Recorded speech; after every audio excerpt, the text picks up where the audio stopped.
People మనల్ని ఎలా treat చేస్తారో తెలుసా? చాలాసార్లు అది వాళ్ళ క్యారెక్టర్ మీద కాదు, మన బిహేవియర్ మీద డిపెండ్ అవుతుంది. మనలో చాలామంది రెస్పెక్ట్ కావాలని కోరుకుంటారు. కానీ అనుకోకుండా మనమే మన వాల్యూని తగ్గించుకుంటాం. ఎలా అంటే ఎవరైనా మన టైం డిస్టర్బ్ చేసినా, మనకి ఇష్టం లేకపోయినా యెస్ అంటాం. మన బౌండరీస్ క్రాస్ చేసినా సైలెంట్‌గా టాలరేట్ చేస్తాం. ఎందుకంటే వాళ్ళు హర్ట్ అవుతారేమో, రిలేషన్‌షిప్ స్పాయిల్ అవుతుందేమో అని. మీరు మీ లిమిట్స్ చెప్పకపోతే పీపుల్ వాటిని రెస్పెక్ట్ చేయరు. ఎందుకంటే రెస్పెక్ట్ అనేది వర్డ్స్ వల్ల రాదు. క్లారిటీ వల్ల వస్తుంది. మీరు ఎలా ట్రీట్ చేస్తారో ప్రపంచం కూడా మిమ్మల్ని అలాగే ట్రీట్ చేస్తుంది. మీరు మీ టైంకి వాల్యూ ఇవ్వకపోతే అదర్స్ కూడా ఇవ్వరు. మీరు మీ పీస్‌ని ప్రొటెక్ట్ చేయకపోతే అదర్స్ కూడా కేర్ చేయరు.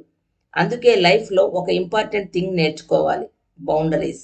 బౌండరీస్ అంటే ఈగో కాదు, యాటిట్యూడ్ కాదు. బౌండరీస్ అంటే సెల్ఫ్ రెస్పెక్ట్. కొన్ని సిట్యుయేషన్స్‌లో నో అనడం అవసరం. కొంతమందికి ఇది నా లిమిట్ అని చెప్పడం అవసరం. అందుకే గుర్తుంచుకోండి. కైండ్‌గా ఉండండి కానీ వీక్‌గా కాదు. రెస్పెక్ట్ ఇవ్వండి కానీ సెల్ఫ్ రెస్పెక్ట్ లాస్ కాకుండా. ఎందుకంటే మీ వాల్యూని ప్రపంచానికి చూపించే మొదటి పర్సన్ మీరే. Thank you friends.